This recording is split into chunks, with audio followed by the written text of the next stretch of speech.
Friends, आज आपके सामने परीक्षा पर चर्चा करने के लिए आपके सामने प्रेजेंट हुआ हूँ।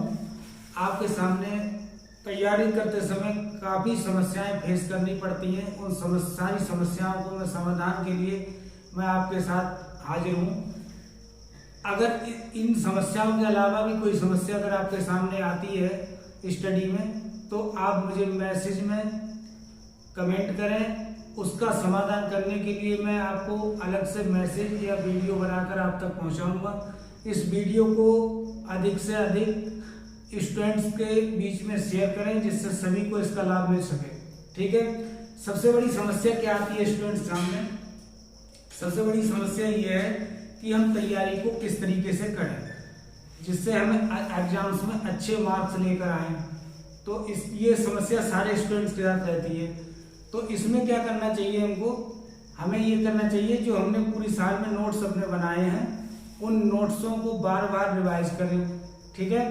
और नई चीज का अध्ययन अब ना करें। जो चीजें आपने पढ़ रखी हैं या जो चीज आप समझ रखी हैं उन चीजों को हम बार बार उसमें अध्ययन करें, उन्हीं चीजों को रिवाइज करें, बार बार पढ़ें, सूत्रों को एक साथ लिख लें, उन सूत्रों को बार बार कंठस्थ करें, याद करें, जिससे आगे जो सवाल आप हल करें या जो क्वेश्चन लिखें या जो प्रॉब्लम्स पेपर में आती हैं उनको उन सूत्रों के माध्यम से सॉल्व कर सकते हैं। ठीक है।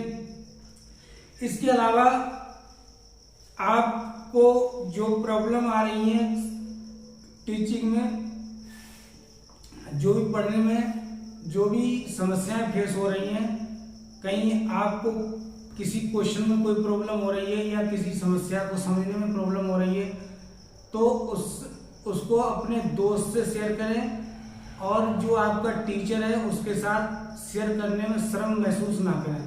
उससे समस्या को तत्काल पेपर से पहले, अभी समय है 3-4 दिन का, उसमें आप उसको समस्या का समाधान करें। इसके अलावा पढ़ाई किस तरीके से करें, ये सबके सामने समस्या आ रही है। पेपर टाइम में किस तरह पढ़ाई करें? सबसे पहला काम ये है कि आपको प्रत्येक दिन जब तक पेपर चले आपको हल्का फुल्का व्यायाम जरूर करना है। बहुत ज्यादा व्यायाम नहीं करना है जिससे शरीर में थकान भी हो जाए। आपको थोड़ा थोड़ा व्यायाम रोज करना है। ठीक है। जिससे आपके शरीर में फुर्ती बने रहे। बार बार आपको कुछ ना कुछ लेते रहना है पढ़ाई करते समय। हल्की फुल्की चीजें खाना है जिससे एनर्जी बनी रहे। आपको बाहर की चीजों से परहेज रखना है, घर की बनी चीजों का ही इस्तेमाल करना है। पढ़ाई को लगातार नहीं करना है, आपको ब्रेक लेना है। हर घंटे पे आपको 5 मिनट का या 7 मिनट का ब्रेक आपको जरूरी है। ठीक है। लगातार पढ़ाई आप ना करें, बीच बीच में आप ब्रेक जरूर लें। लगातार पढ़ाई नहीं कर पाएंगे आप और वो आपके लिए लाभदायक भी नहीं होगी। इसलिए क्या करें, आप 1 घंटे जैसे पढ़ रहे हैं, आप 40-45 मिनट के बाद ब्रेक जरूरी होता है। 40-45 मिनट आप लगातार पढ़ लिए, उसके बाद आप उठो, मुंह धो और अपना 5 मिनट टहलो, उसके बाद दोबारा से पढ़ने बैठो। ठीक है। फिर अब किस तरह से इस समय का यूज करें? आपको जो चीज याद है वो तो याद है ही आपको, जो आपको कच्ची रहे याद है, यानी कि जो आप पूरी तरीके से उस पर श्योर नहीं है, उस चीज पे विशेष ध्यान दें। ठीक है। अब जैसे कोई फार्मूला आपको है याद है तो वो याद है, उसको एक बार देख लोगे याद ही रहेगा वो आपको। लेकिन जो फार्मूला आपको कच्चा कच्चा याद है उसको बार बार लिख के देखें, वो आपको पक्का हो जाएगा। ठीक है। इसके अलावा क्या करें? इसके अलावा ये करना है आपको कि जो चीजें आप पहले से कर चुके हैं, ठीक है, और उनको रिवाइज कर भी रहे हैं आप, वो आपको याद हो गई हैं। लेकिन कुछ चीजें ऐसी जो आपने पढ़ी ही नहीं है, बिल्कुल नहीं पढ़े हैं आप, उन चीजों को आप ना पढ़ें, नई चीज आप याद ना करें। ठीक है। मॉडल पेपर को, जो गत वर्षों में जो पुराने मॉडल पेपर हैं जो आए हुए हैं, सबसे बड़ी हेल्प आपको वो देंगे।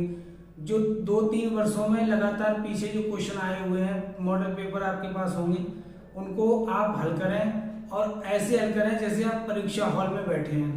ठीक है, परीक्षा हॉल में जैसे परीक्षा दे रहे हैं, घड़ी का समय लगाएं, उसी तरीके से हल करके देखें। ठीक है, पूरे दिन आप पढ़ाई करने के बाद शाम को जब आप लेटने जाएं तो आप वो जब भी आप बेड पे जाएंगे तो उसमें आप बेड पे जाते समय जब लेट जाएं, उसके बाद आप एक बार आंखें बंद करके उन चीजों को मन में घुमाएं, दोबारा से माइंड में दोहराएं कि हमने आज क्या पढ़ा था। ठीक है, इस तरीके से जो चीजें दिन में आपने पढ़ी होंगी वो मोटी मोटी आपके दिमाग में घूम जाएंगी, और जब घूम जाएंगी तो वो आपको कुछ ना कुछ उसमें से याद रह जाएगा, और जो आप पेपर में लिख सकते हो। ठीक है, इसके अलावा आप दिन में या मॉर्निंग में या सुबह में शाम में जब भी पढ़े ना, ठीक है, आप खाली पेट ना रहें, कुछ कुछ ना कुछ थोड़ा बहुत लेते रहें, लेकिन एक साथ नहीं खाना है आपको। जैसे आपने भर पेट खा लिया और भर पेट खाने के बाद आप पढ़ने बैठ गए तो आपको नींद आएगी। ठीक है, तो ऐसा नहीं करना है आपको थोड़ा थोड़ा करके खाना है। ठीक है, खाली पेट भी नहीं रहना है। अब पेपर जाए देने तो क्या करें हम, सुबह को पेपर हाई स्कूल वालों का मॉर्निंग शिफ्ट में होता है और इंटर वालों का शाम की शिफ्ट में होता है, इवनिंग शिफ्ट में होता है। ठीक है, दोपहर के बाद होता है 2 बजे से। तो हाई स्कूल वाले सुबह आप प्रातः उठें। ठीक है, आप उठने के बाद अपना हाथ मुंह कुल्ला करें, उसके बाद नहाएं धोएं, और नहा धोने के बाद आप बिल्कुल रिलैक्स माइंड से, रिलैक्सन बहुत जरूरी है आपके माइंड के लिए, और रिलैक्स नहीं किया माइंड तो आप पेपर गलत कर आओगे, इसलिए रिलैक्सन बहुत जरूरी है। रिलैक्स होके जाएं, बिल्कुल शांति उससे जाएं। और आप क्या करें, आपका जो मन है, या ये कहो कि आपका जो घबराहट है, घबराहट बोलो उसको, तो घबराहट जो है आपकी बढ़ जाती है पेपर के समय, उसको कम करने के लिए क्या करना है आपको प्रेशर को बिल्कुल एकदम खत्म करने के लिए आपको मन को अपने को इधर उधर दौड़ाना है। मतलब ये गलत चीजों में ना देके आपको क्या करना है, पॉजिटिव थिंकिंग की तरफ सोचना है कि हमें बहुत तैयारी है, कॉन्फिडेंस को हाई रखना है आपको। ये तो आपको पता ही होगा, मुझे आता है या नहीं आता है, आपको कॉन्फिडेंस लो होता है, इसलिए आप क्या हो जाते हैं, हाइपर हो जाते हैं। तो आपको क्या करना है, अपने कॉन्फिडेंस को बनाए रखना है। जो चीजें आपने पढ़ी हैं वो आपके लिए पर्याप्त हैं, आप एग्जाम में अच्छे से पास हो सकते हो। जो चीजें आपने साल में पढ़ी हैं, पर उनको सही तरीके से आपको क्या करना है, वहां पर लिखना है शांति माइंड से। आप क्या करें, टॉफियां ले जाएं, जेब में डालें टॉफियां, और सेंटर पे जाते रास्ते में अपने टॉफी मुंह में डाल ली।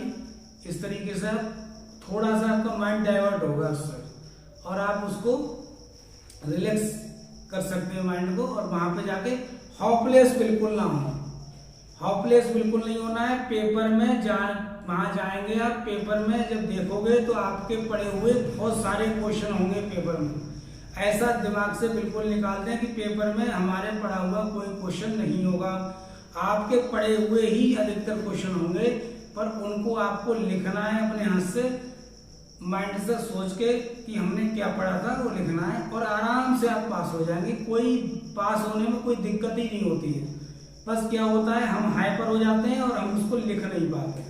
ठीक है, तो एक तो हमें ये रखना है कि टेंशन फ्री। और दूसरी बात सबसे बड़ी बात क्या है, जब तक एग्जाम रहे तो आपको एक स्टडी रूम बना लेना है अपना, क्योंकि अब पढ़ाई के लिए समय तो है नहीं, केवल रिवाइज करने के लिए समय है। तो आप एक स्टडी रूम बनाएं, अपनी टेबल पे ऐसी चीजें बिल्कुल ना रखें जो आपका बार बार दिमाग भटकाती है। हमारा कहने का मतलब है ऐसी चीजें जैसे आपका मोबाइल है, आप पास में ना रखें।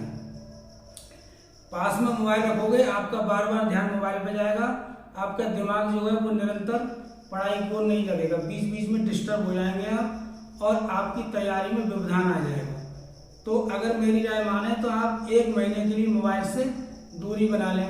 ठीक है, मोबाइल आपके लिए व्यवधान उत्पन्न कर सकता है और आपके दिमाग को आहिस्ते कर सकता है, इसलिए मोबाइल से दूरी बना लें एग्जाम टाइम में। ठीक है, कम से कम जब तक आपके एग्जाम चलें तब तक आप मोबाइल से दूरी बनाए रखें। ये बहुत जरूरी है आपकी एकाग्रता के लिए।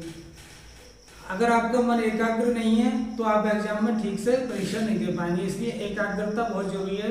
आप एग्जाम में एकाग्रता बनाए रखने हैं जब तक एग्जाम चले तब तक, ठीक है।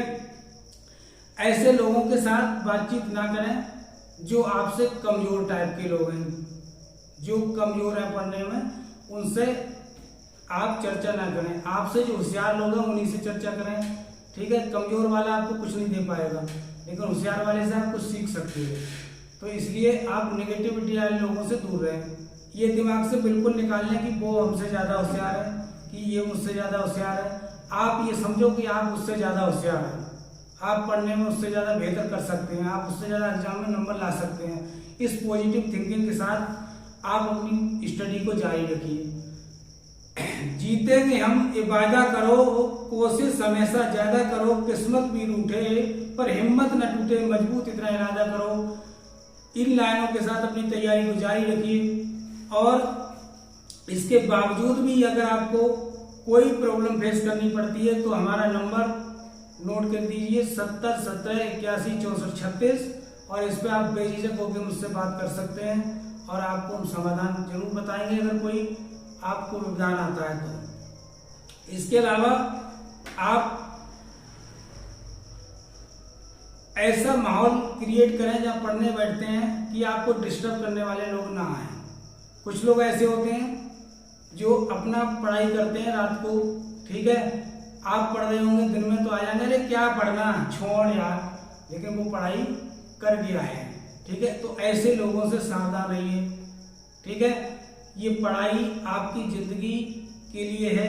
हाई स्कूल इंटर में जो भी नंबर आते हैं आपके, वो आपकी जिंदगी के लिए रहते हैं। एक नंबर भी अगर बढ़ता है आपको तो आपको वो जिंदगी के लिए बढ़ेगा। एक नंबर कम हो जाता है, आपकी फर्स्ट डिवीजन रह जाती है, तो आपको जिंदगी भर उसका मलाल रहता है कि मैं इतनी तैयारी कर लेता, ये कर लेता, वो कर लेता। तो ये बिल्कुल ही आपको अपना पूरा समय, बिल्कुल पूरा समय उसका सदुपयोग करना है इस समय। और सदुपयोग ये करोगे इस समय का तो समय आपका सदुपयोग करेगा। और आपको भविष्य के लिए, ये अपने भविष्य के लिए पढ़ाई करनी है, दूसरों के लिए नहीं, ये समझ के कीजिए। हर एक शीशा पत्थर से टूट जाता है, ऐसा शीशा तलाश करो जो पत्थर को तोड़ दे। मुश्किल के घड़ियों में खुद को संभाल इतना कि हौसला देकर मुश्किल भी आना छोड़ दे।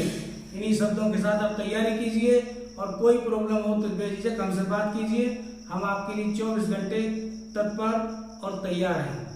थैंक यू, धन्यवाद।